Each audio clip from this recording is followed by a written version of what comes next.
Quiero platicarles el día de hoy cómo surgieron las guerrillas en Latinoamérica. Me parece muy importante estar situados en la historia. A ver, no se dio como un fenómeno uniforme. Sí hubo un motor común. Es a partir de la búsqueda de cambios estructurales profundos en gobiernos autoritarios. Influyen también las élites económicas cerradas. ¿Qué es esto? Aquellas que proporcionaron y fortalecieron una terrible desigualdad social de ricos muy ricos y pobres paupérrimos, pobres miserables, pero de veras de vivir con 10 pesos al día. Una cosa terrible. Hubo un movimiento muy importante de resistencia, muchos anteriormente, pero el detonante fue la Revolución Cubana en 1959, con el liderazgo del famosísimo Fidel Castro y el Che Guevara. Ellos demostraron que un pequeño grupo armado de hombres jóvenes podían derrotar a un ejército profesional, tomar el poder, y eso pues al cabo inspiró a mucha gente. Entre el romanticismo también que se ha manejado la historia y la vida y el personaje del Che Guevara, porque matón era. Y a veces yo veo al Che impreso en playeras y digo, creo que la persona que porta esa playera no está entendiendo a quién trae en la playera. Pero bueno, cada quien sus gustos. Cuba se convirtió desde entonces en el centro de entrenamiento, apoyo logístico para muchos guerrilleros de Sudamérica. Después de este golpe que dieron estos dos jóvenes, los movimientos se dividieron en dos vertientes. Uno, las guerrillas rurales, con este modelo cubano que yo les digo, que operaban en selvas y montañas. Estas guerrillas urbanas, que surgieron a finales de los 60 y los 70, en ciudades con tácticas de sabotaje, secuestro, como los montoneros de Argentina, los tupamaros de Uruguay, en fin, en países como Argentina, Uruguay y Chile, pues las guerrillas fueron la respuesta a la falta de apertura democrática en la zona conocida como el famosísimo Cono Sur. Ahora, paradójicamente, su actividad también sirvió de pretexto para instaurar dictaduras militares feroces. Bueno, la militar argentina, por ejemplo, bajo la doctrina de seguridad nacional, apoyada en múltiples ocasiones por Estados Unidos. Ahora, la mayoría de estos grupos fueron aniquilados mediante la represión estatal. Y hubo un famoso Plan Cóndor. Ese Plan Cóndor acabó con muchos de ellos porque logró la unión de países latinoamericanos en contra de estas guerrillas. Centroamérica fue la parte más convulsa durante la Guerra Fría. Estás hablando de los años 60, 70, siendo el famosísimo Frente Sandinista de Liberación Nacional el que derrocó a la dictadura de Somoza. Aquí todavía no hay cárteles, Aquí estamos hablando de guerrilla. Aquí estamos hablando de ideología. Estamos hablando de muerte, de secuestro. Estamos hablando de ideología. Como nosotros tuvimos la guerrilla, por ejemplo, la Liga 23 de septiembre. No eran cárteles, eran grupos guerrilleros que querían atentar contra la ideología masiva o impuesta por el poder, derrocarlo, quedarse al mando. Ya luego vienen las drogas, para no confundirnos con ese tema. Bueno, después de Cuba, este fue el mayor logro guerrillero, del Frente Sandinista de Liberación Nacional. Pero esto fue en el tema de Nicaragua, mientras en El Salvador se llevaba a cabo una guerra civil que termina hasta 1992. En la región andina, Colombia, digamos que es el caso más complejo. Acuérdense de las FARC. Acuérdense de el ELN, originados en el campo en la década de 1960. Acuérdense de México con el EZLN. A diferencia de otros movimientos, estas guerrillas se mezclaron después y ahora sí para extender su poderío durante 50 años con el narcotráfico y el paramilitarismo. En Perú, por ejemplo, acuérdense, Sendero Luminoso, en los años 80, con influencia maoísta, violencia extrema, caracterizándose por esa brutalidad contra la población civil.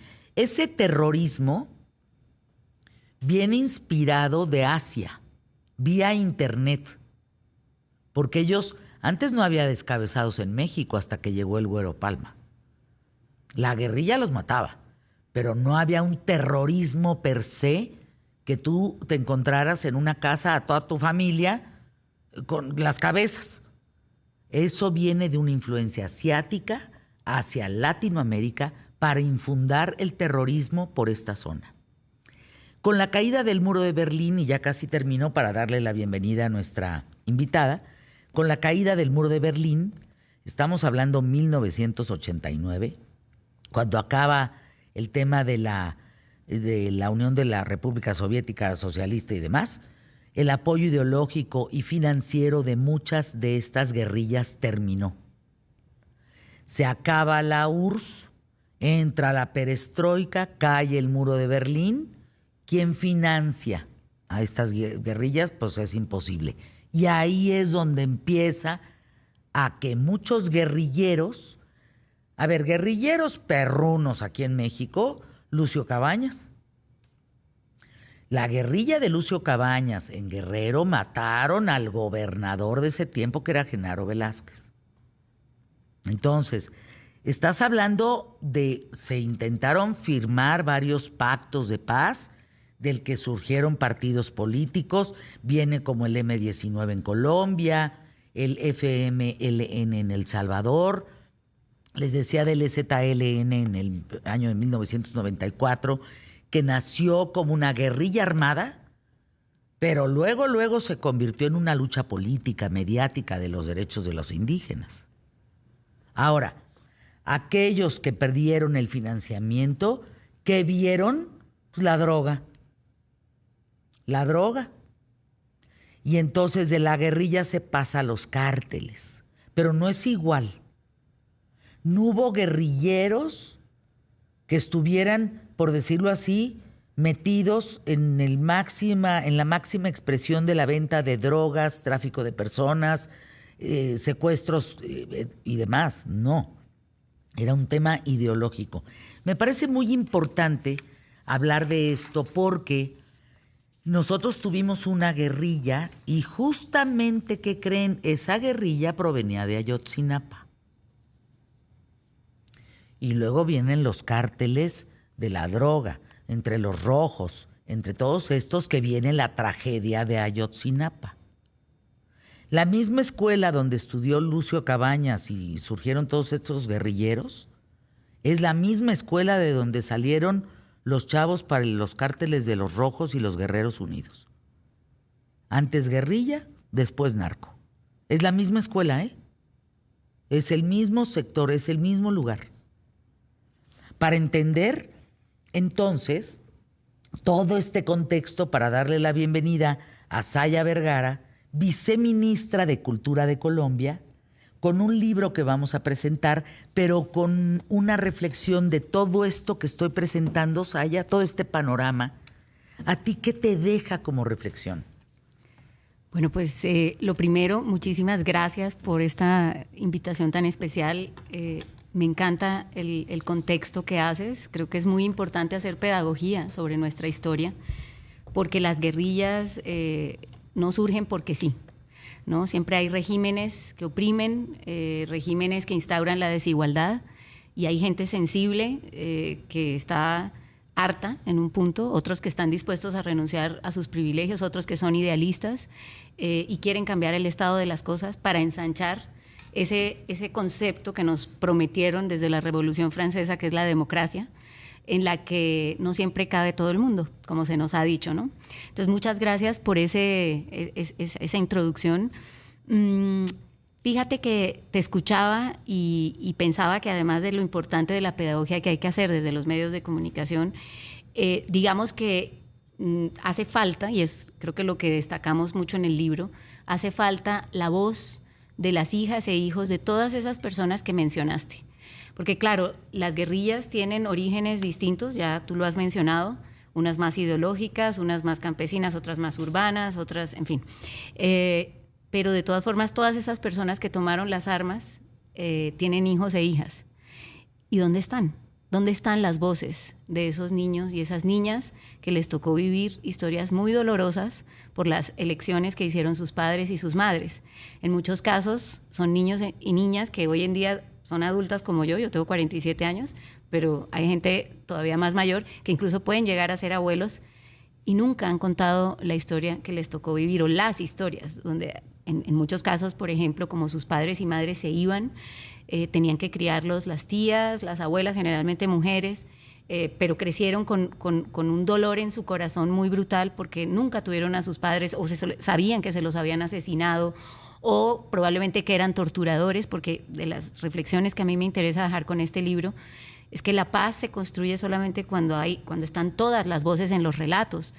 Yo quisiera escuchar a las hijas e hijos de los narcotraficantes, de los paramilitares, de los militares que torturaron y desaparecieron, de los políticos que en su época tomaron las decisiones que tomaron y que, queriendo o sin querer, contribuyeron a que se generara una guerra, unas desigualdades. Entonces, para resumir, creo que hace falta todavía indagar mucho en esas historias ocultas, como la mía, que estaba en lo profundo de mi memoria, de mi corazón, y que estaba instalada en mi cuerpo, y que solo a raíz de la muerte de mi padre me animo a contar. Saya Vergara Jaime, viceministra de Cultura de Colombia, con nosotros, aquí en ¿Qué tal, Fernanda? Vamos a una pausa, regresamos. Leí La hija del guerrillero y la loca y regresamos a comentarlo. Hay muchísimas personas entre el público más inteligente de la radio y la televisión en México, que nos escucha y nos ve, aquí en ¿Qué tal, Fernanda?, que no sabían a qué se dedicaban sus papás, que no entendían, que iban, venían, y un día desaparecieron, luego volvieron a aparecer, pero un día ya no lo volvieron a ver. Son historias bien tristes, de demasiada incertidumbre. Saya Vergara, viceministra de Cultura de Colombia, leí tu libro, La hija del guerrillero y la loca, estas memorias de la infancia, el exilio y la búsqueda de un lugar propio. Y cuando mis ojos se situaban en gran parte de la lectura, llorabas todo el tiempo. Es que qué tristeza me daba esto, es que cuánto lloré por esto, es que qué tristeza, es que nada más me acuerdo y no puedo. Fue de mucha incertidumbre tu infancia, de mucho movimiento, tu hermano, tu madre. Hablas todavía de mami y de papi, pero luego con otra letra, con otra fuente más cursiva, por decirlo así, haces reflexiones bien poderosas sobre la maldad. Claro. O sea, por un lado una niña con incertidumbre, con miedo, con qué va a pasar mañana, vamos a comer, vamos a poder dormir bajo techo, vamos a regresar a Colombia, no vamos a regresar a Colombia, voy a ver a mi papá, voy a ver a mi mamá, una incertidumbre constante, hasta con tu propio hermano siendo tu gran compañero, con Celina, tu amiga, la vecina. Sí. Pero también por otro lado, esa letrita, cuando cambia la letrita, ¿verdad?, que se vuelve cursiva, sí, una fuente distinta, dices, qué poderoso texto, qué barbaridad. ¿Qué te motivó a escribir La hija del guerrillero y la loca? Bueno, lo primero, muchas gracias por esa lectura tan entrañable y tan reflexiva.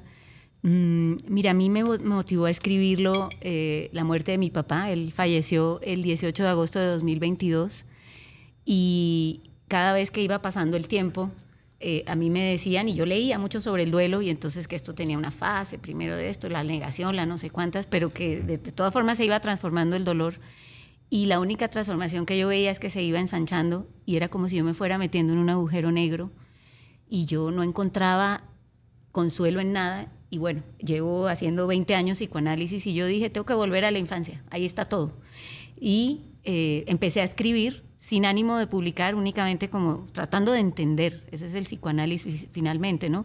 Y el hacer conciencia. Pero me daba cuenta de que, volviendo a la infancia y al escribir, yo como adulta estaba traduciendo lo que la niña había vivido y tampoco eso me daba consuelo. Y estuve 3, 4 meses en donde además yo peleaba técnicamente con la escritura porque no lograba encontrar esa voz de esa niña, hasta que por fin empecé a conectar con ella, con esa niña interior de la que hoy en día se habla tanto, que está como de moda, pero aquí era realmente una necesidad. Y por fin empezó a surgir esa vocecita, hasta que le empecé, casi como que yo le dije, yo soy tu escribiente, utilízame, la adulta, díctame, yo voy a copiar y voy a transcribir tu historia. Y una vez me conecté con esa voz de esa niña no paró de hablar y contaba una cantidad de detalles que incluso yo de adulta me sorprendía que estuvieran ahí tan escondidas, pero con tanta vividez, ¿no? Eran vívidos esos recuerdos. Pero entonces esa letra que comentas, que es la cursiva, surge porque me doy cuenta de que yo como adulta me duele tanto escuchar a la niña que necesito consolarla y necesito decirle que de todas formas, a pesar de todo, las cosas van a conducir a buen puerto para ella, que va a ser una buena persona y que el dolor de alguna manera le va a traer muchos aprendizajes, pero al mismo tiempo esa voz de esa adulta es una historiadora, porque finalmente yo termino estudiando historia también para comprender la historia que habíamos vivido. Eres la viceministra de Cultura, o sea, además de Colombia, ¿no? Eso no es menor. En Colombia la cultura se respira. Así es, la cultura está por todos lados. Bueno, igual lados. Que en Colombia, igual que en México. Sí, se respira, o sea, no es menor. Así es. Y entonces yo necesito darle a esa niña un contexto para que ella entienda que su pequeña historia no es solo de ella, es la historia, como tú bien lo explicabas al inicio, de una generación entera, no solo en Colombia, en Latinoamérica, sino en el mundo, ¿no? Y luego surge una tercera voz que es la que está entre corchetes, y te das cuenta que también está en cursivas, pero está entre corchetes porque es la mujer en duelo que habla con su padre muerto, recordando historias compartidas, pero también haciéndole preguntas que desafortunadamente él ya no va a poder responder porque está muerto.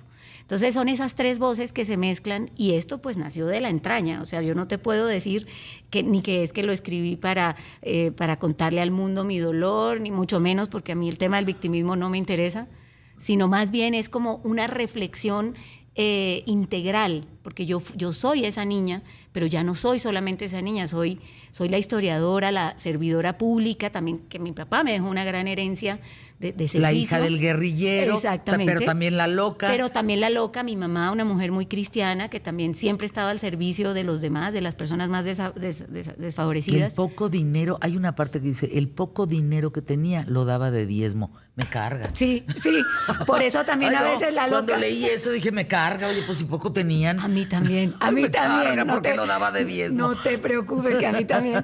Y entonces es eso, es como poder entender que somos muchas personas en una y que cuando hay un cataclismo como una muerte de alguien tan fundamental en tu vida, a ti te obliga a parar y hacer una reflexión profunda y decir, ¿yo quién soy? ¿Para qué estoy en este mundo?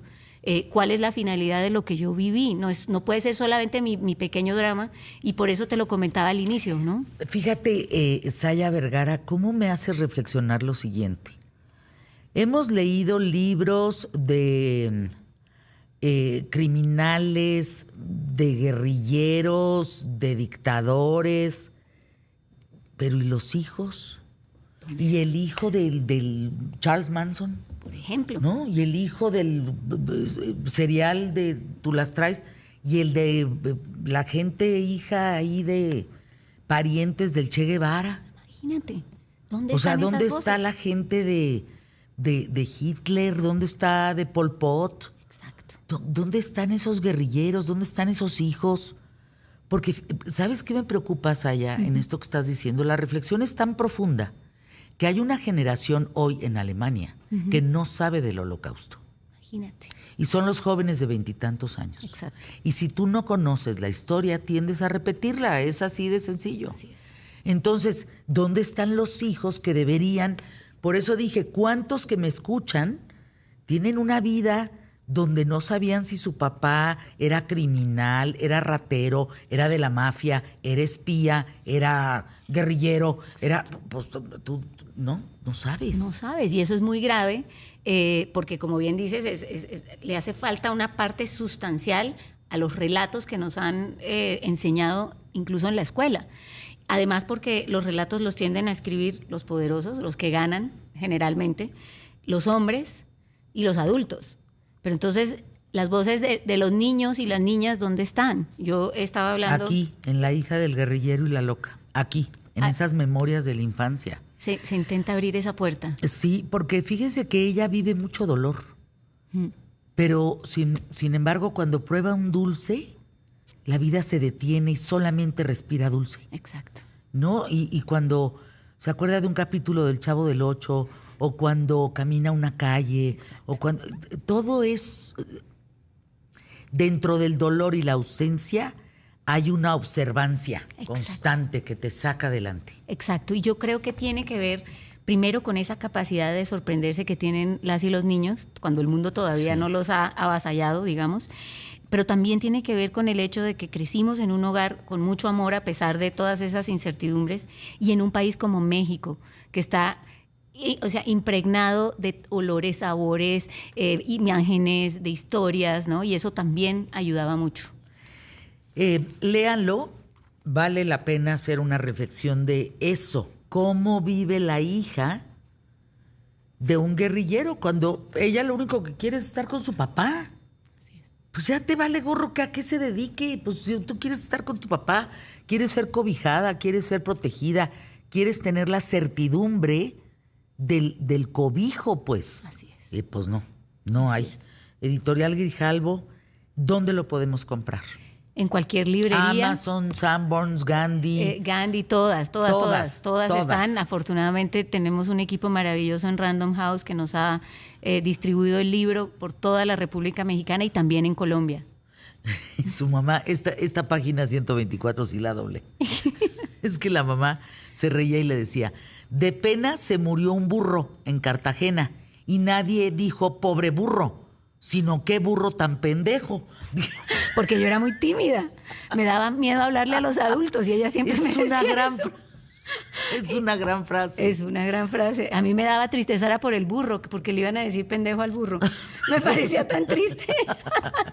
Hay una inocencia muy interesante, Saya, en tus páginas. Gracias. Y a la vez una madurez también muy, muy, muy fuerte. Gracias por estar aquí. Gracias por traernos tu trabajo, Saya. Y regresa. Cuando vengas a México, aquí tienes un espacio siempre. Muchísimas La hija del guerrillero y la loca. Todo eso es Saya Vergara, Jaime. Gracias por acompañarnos, Saya.